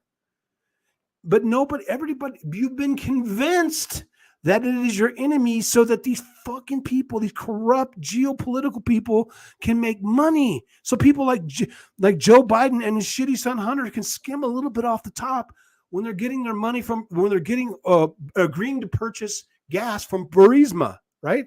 The U.S. will purchase your gas if you give my son and they use, going back to that chart, they guilt and shame to make you comply, because then you're a bad citizen. Otherwise, you're contributing to the destruction of the planet. So, and then they run amok. That's exactly. Once they got you on the hook, they can do whatever they want. The same thing they do with the other words, where at this point it's racism, sexism, homophobia. They prey on people's, guilt and shame, that you should feel guilty if you're not, Just to support my argument, I want you to look at one thing for me. Let me see. Hold on a second. Not to cut you off, but we got 15 minutes here, because I know we'll go for 5 hours. So I want to keep these at under 2 limit. Yeah, 2 hours. All right. So look up Thomas Massey, John Kerry, climate change on YouTube. I'm sure Thomas Massey's doing the Lord's work. Thomas Massey, John Kerry, climate change, YouTube. And let me preface what's about to be said by saying this. This man is absolutely correct. The what's occurring in relation to what's happening in the world as far as volcanoes and the processes that would normally transpire in the world are occurring every single day, and they will never stop. There were 2,000 parts from. Play that top one right there. It's like, how long is it? 3 minutes, 15 seconds. Yeah, play that. Let's give this a listen. I'll statement back to you later. Instead of convening a kangaroo court, the president might want to talk with the educated adults he once trusted to fill his top national security positions. It sounds like you're questioning the credentials of the president's advisors currently, Can you but I pause don't just think one- we should question your credentials. What I want you to understand while you're watching this is that John Kerry has money to be made by convincing you that the world is heating up, and they're doing their level best to try to buy energy from whoever they want and sell it to the United States of America instead of allowing us to produce our own energy. Go ahead. Credentials today. Isn't it true you have a science degree from Yale? No. What's that? Bachelor of Arts degree. Is it a political science degree? Yes, political science. So how do you get My a regret. Bachelor of Arts in a science? Well, it's liberal arts education and degree. It's a bachelor. Okay, so it's not really science. So I think it's somewhat appropriate that somebody with a pseudoscience degree is here pushing pseudoscience in front of our committee today. I want to ask you, Are you serious? I mean, this I- is really let me- serious happening here. you know what? It is serious. You're calling the president's cabinet a kangaroo court. Is that serious? I'm not calling his cabinet a kangaroo court. I'm calling this committee that he's putting together a kangaroo committee. What are you saying, that he doesn't have educated adults there now? I don't know who it has yet because it's secret. Well, you said it in your testimony. Why would he That's have what to should have be a changed. secret analysis of climate change? Because Let me you're ask you- Why lying. does the let me ask- president let's need get to back to keep the it science of secret? it. Let's get back to the science of it. But it's not science. You're not quoting science. Well, you're the science expert. You got the political science degree. Look, let me ask you this. What's the consensus on parts per million of CO2 in the atmosphere? About 406, 406 today. Okay, 406. Are you aware? that- 350 being the level that scientists have said is danger. Okay, Bullshit. are you aware? Bullshit. 350 is dangerous. Wow. Are you aware that since mammals have walked the planet, the average has been over 1,000 parts per million? Yeah, but we weren't walking the planet. Let me just share with you that we now know that definitively at no point during the past 800,000 years has atmospheric CO2 been as high as it is Why today. would you choose The that? reason you chose 800,000 years ago is because for 200 million years before that, it was greater than it is today. And I'm going to say Life for the flourished. record. Yeah, but there weren't human beings. I mean, there was a different world, folks. We didn't have 7 Well, billion people. So how living did it in get to 2,000 parts per million if we humans weren't here? Because there were all kinds of geologic. Yeah, that's a good point. Yeah, it's absolutely true. Yeah, because it's again goes back to guilt and shame. Look how bad you are. You're destroying the planet, but it's really for But the point being is the poles were still there. People that animals were still present. All these geological things are occurring on the planet. That there were still volcanoes releasing CO2 into the atmosphere. But the biggest thing is 2,000 parts per million is still a tiny, tiny number. You are deathly afraid because someone is screaming that the sky is falling. The water is not rising, and it's difficult to say with anybody with any type of science background because it's kind of rising, but it's not rising any. It's the rate of change, right? That you need to be concerned with. The rate of change is not any more than it ever has been. If you look, present evidence that the water is rising, and I will give you a brownie button. The water is not rising. The water is not rising. You are afraid because you've been convinced to be afraid. And you need to stop being afraid because children are starting to fall into the trap of being taught by their teachers that life is not going to continue. yeah. That in 10 years that they may as well not go get a master's degree or Yeah, because this degree is in- what goes back to my point. This is where the compassion part of me comes in because we have to realize that there are forces at play. This is psychological part is a massive psychological warfare. If you can't destroy the United States military, then you destroy them within, and Right. you do it subtly. So one of those is you're absolutely right, and I bought into that too, right? I bought into whatever. I don't need a family, all that, and I'm still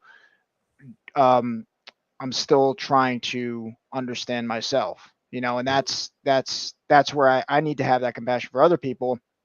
but it's a balance. It's a balance because you have to speak the truth, and some people will never want the truth, right? I'm grateful for however life played out, that I experienced that pain. I started listening to that pain and say, hey, you know what, something's not right here, and then Right. 2020 was a catalyst to make this channel. I say, you know what, I'm not gonna have all the answers, but I'd rather be on the side of, hey, let's question these things. Let's look at this. Let's look at the mask. Let's look at the vaccines. Let's look at this. Well, let Okay. me tell you this too, Michael Baker. I don't mean to interrupt you, but I'm kind of impressed on what you've done. Like the way you've progressed in your order skills and your ability to hold down a conversation and let people say what they think. I Um, look back at my old one. I did not do that. I remember y- my episode 3. I was speaking completely over my guest. right, yeah, right. But I appreciate that. I see it for what it is, and the fact that look at your platform now, where you could bring up different um, video articles or articles in general about what's going on in the world while we're talking. It's fantastic. It's great. So well done. Yeah. Yeah. I think this Kudos to program is you. really cool. So, Yeah. but yeah, I wish you all the luck in the world, buddy. I hope it appreciate it. works. Yeah. So, I want to close on any closing thoughts, that anything that you want to leave with the audience, anything that you really want to hammer in on. Um, I know we didn't get to everything, but there'll be plenty more well, thoughts that I we know do. you wanted to have a conversation with me about the United States Constitution, and it's really easy to figure out if anybody wants to know. There are 7 articles in the United States Constitution. The first establishes the first 3 branches of government. The fourth establishes the power of the state. The fifth establishes the ability to change the to produce amendments in order to manipulate the Constitution, and the 6th and the 7th aren't really necessary. I mean, let's see, I have the 6th down for the assuming the debts of the government that came before, which is the Articles of Confederation, and the 7th was ratification, how ratification takes place in relation to acceptance of any type of change to the government. So if you're going to produce an amendment, there's a ratification process that's necessary. I would really like people, if I could press anything, it's gone off the rails so much in order to change currently what's occurring. What we really need to do is something that's never been done. And even though our founding fathers created a process for doing so, we've never utilized it. We need to conduct a convention of states. Under Article 5 of the United States Constitution, it gives us the power to go around Congress. In Congress, you'll never get them out because they have manipulated the voting process. It is absolutely, don't even try to argue that the voting works, because it does not work, especially on a congressional level. 9% approval, 96% reelection prospect says that we need to go around Congress, and we need to do a number of things. The very first and most important thing in my mind is to implement term limits. We absolutely need term limits. There's only one state in the United States of America that introduces term limits is for the people that they send to Congress, and that's the state of Colorado. And it can be in so doing, this one process can be done in a ballot initiative levels and state by state. If we really get fed up, because I'm at the point where I'm fed up with what's going on in Congress, that they're all in works together, and I say what you said, Bacchioni. When I say Democrat, what I mean is anyone in Congress that believes that the government should have more power, that we should not disempower the United States government. The government should have power, but in the right places. And it shouldn't just grow and grow and grow and grow and grow and continue to grow and take all of our wealth in the form of taxes. So in order to ensure that happens, we need to use Article 5 that presents a process for entering in amendments to the Constitution. And there's a section in Article 5 that allows the states to hold a state convention that can go around Congress entirely, and that we can make an amendment to the Constitution that says there's going to be term limits, whether you like it or not. And let me tell you another thing, that once that's done, that cannot even be vetoed by the President of the United States of America.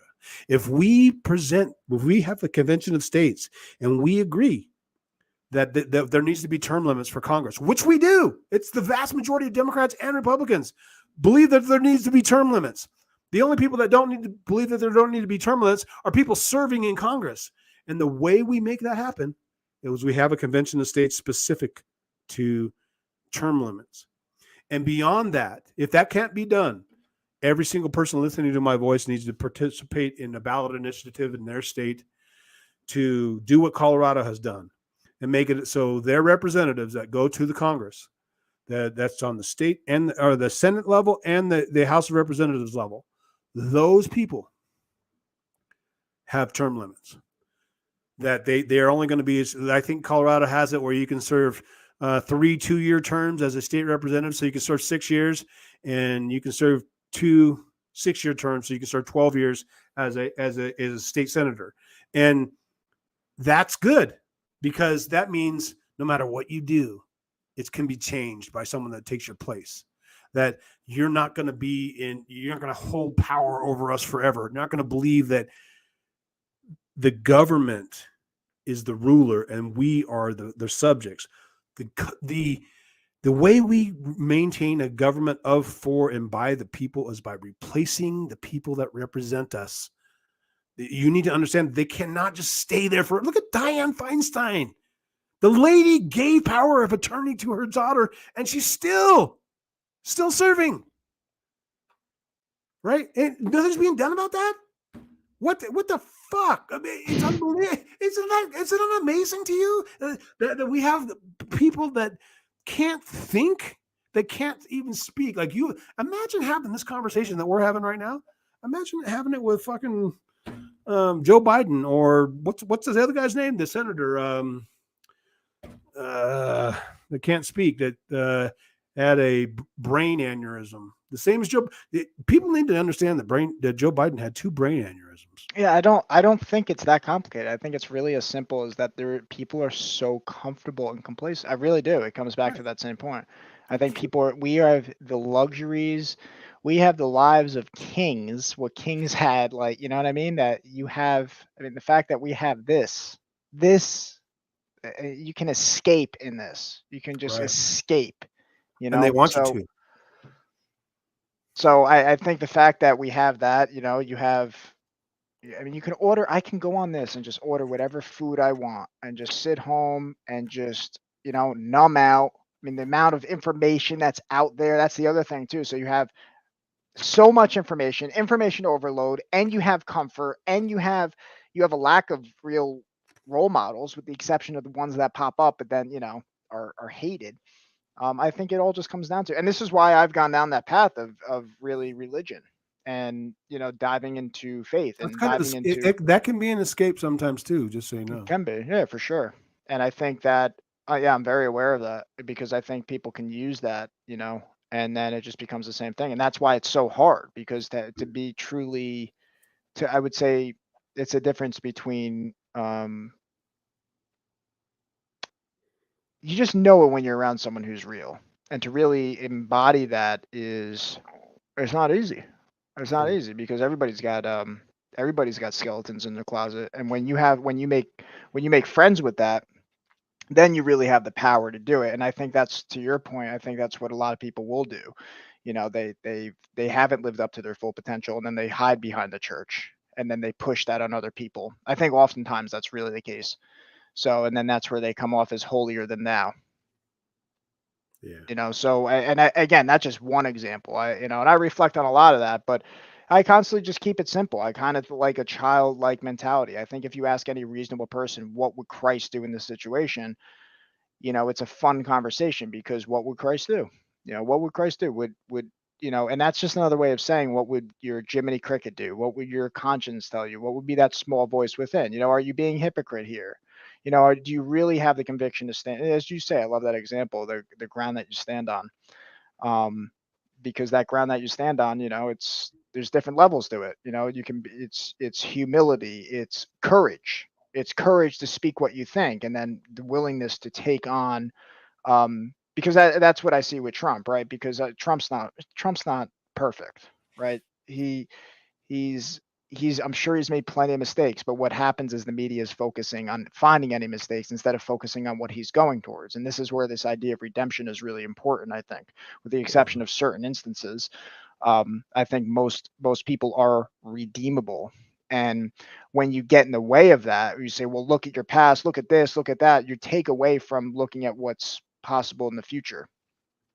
So that's really where I think there's two sides to the human being when we're making mistakes or whatever, is that you have to have two sides of the coin, and one is forgiveness and redemption, and you have to have both. You can't have one without the other, and that's why we have such a lukewarm generation now. You have to have accountability.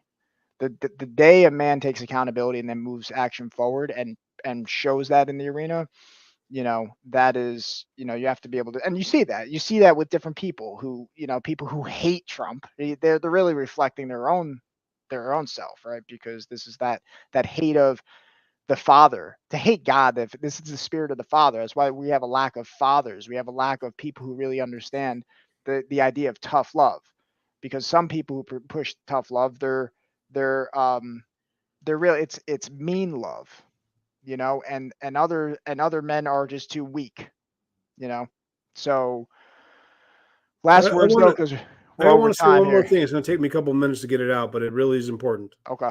And it's very, very important to understand where we are in relation to policy, and the fact that the first Republican president was Abraham Lincoln, and he said, "The hand that makes the corn is the hand that should eat the corn." And that is not what the Democrats believe, nor have they ever believed that. They think that he should be in control of both who creates and both who eats the corn. And that is, they would like to bring us, and then when I say Democrat, what I mean is anyone who believes that the government should be in charge. Anyone who believes that the government is being in charge is not thinking clearly. And those people that think that want to bring us a plantation nation from sea to shining sea. They want it made, structured in such a way so that they give you free food, free housing, and free healthcare. Those three things, and people think that's great. It looks good on the outside, but it's not good. That's not good. No one brings a free person free bread continually, and you need to understand it's dangerous being free, but it's worth being free. And what you need to see is that the people that were on the plantations in the 1860s, they all got free food, free housing, and free healthcare. The power of the government wants to monitor us 24/7. They want to take away our guns and give it only to the people that they put in power. All of those things are consistent with what took place on the plantation in the 1860s. They want to, it's going to progress to the point of feudalism, where you work where they tell you to work and when they tell you to work. There's no more freedom left. And it's done under the guise that even slaves can be happy. They want you to think that it's really a generational slavery. It's you've come this far. Won't you be happy? Can't you be happy just doing what you're told and letting us monitor you 24/7 and deciding what you read and say on the internet? Can't you still be happy if we impose a world policy that says that you can't, you have to speak right about what we say you should speak right about? That you can't say that Pfizer's a bad company that had the largest criminal prosecution in the world as far as dollar signs are concerned. You can't say that. And if you say that we're going to stop you from saying that. We're going to make it so that other people don't understand that, even though that's true. Do you want that for your family? Is that what you want for your children or your friends? It's not in your life right now, but it's easy to see that it's how they want it. They want to give you those things, and you have to not want it. You have to actively work against it. You have to decide, I don't want slavery. I'm sitting here trying to empower you. It's like this. If you are a government, if you are on government assistance, and I'm telling you to stop your government assistance, you might think, well, I need that government assistance to survive. I'm going to vote for that government assistance because I've had that government assistance for the last 7 years and I need it. And I'm saying, listen to me. I'm shaking you. I'm telling you, you are in chains. And they want to put everybody in this under the same chains that you have. You need to speak out against this. You need to say, yes, thank you for helping me, but I'm going to do my very best to make it so I can succeed on my own. You can't want the chains. If I take the chains off of you, you can't just stick them right back on. You can't desire the change. And we've gone so far into this now that I think people desire the chains. We're so domesticated. Then there are so many people that have the chains that no one's the desire for freedom is starting to fade. And that's a scary thing because that's going to change the world. But I think a lot of people are waking up because when you see things like this, Free fries when you get vaccinated. they're I got going to vaccinated. expose themselves. Right. It's that saying I person can right get there. this? That person right there Delicious fries. is not trying to do what I'm trying to do. I want to empower you. I want to give you strength. I want you. If I could put a gun in everyone's hand besides the criminals, I would give you a gun. I would say, stand up for yourself and your family and your neighbor. And then the person that's trying to disempower you and take away your power and to give the guns only to the people they want. That person is trying to extract their power from you because they want to control you. You can't allow that. Please see what I'm trying to tell you. That's my closing. Yeah. I think it comes back to the same thing. People want to wake up when they want to. And, They will. again, people will see this video maybe now. And maybe a wake up time is in 3 months from now. Maybe it's in tomorrow. Maybe it's, so you don't know. And all we have to do is just continue to speak the truth as we see it and continue to sharpen our ability to speak the truth and to meet people where they're at. And also to understand some people will go to the grave not wanting the truth. And that's not our position to lead those, we're just to lead those who, when Right. they're ready to look I understand at it. this. You might hate me for what I said, but I don't hate you. I'm trying to make it so that you remain free. That you're not the bear that's peeking out over the wall wondering what freedom used to be like, right? That I want everyone to be free. It's my dream. I want my children, my grandchildren to live free the same way that I did. And that's why And I I- have you on, because regardless of whether they ban you again, unless my heart changes, which I don't think, because I think your heart is in the right place, 100%. I do think because I can see it. I can see it. Just it's the same issue that I had, is that the ability to use your free speech effectively is so powerful. That's what separates someone who is just that's what creates like a Jordan Peterson. His ability to dive deep into ideas and then speak it forthrightly, right? And I think of often what he says, where he says, as stupid as I am, naive as I am, if you believe something, speak it forward, So I appreciate you, brother.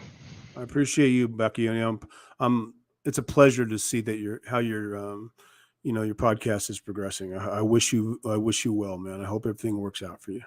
Thank you, brother. And I look forward to having you on. Hey, thanks for having me this time. It's fun. Peace out.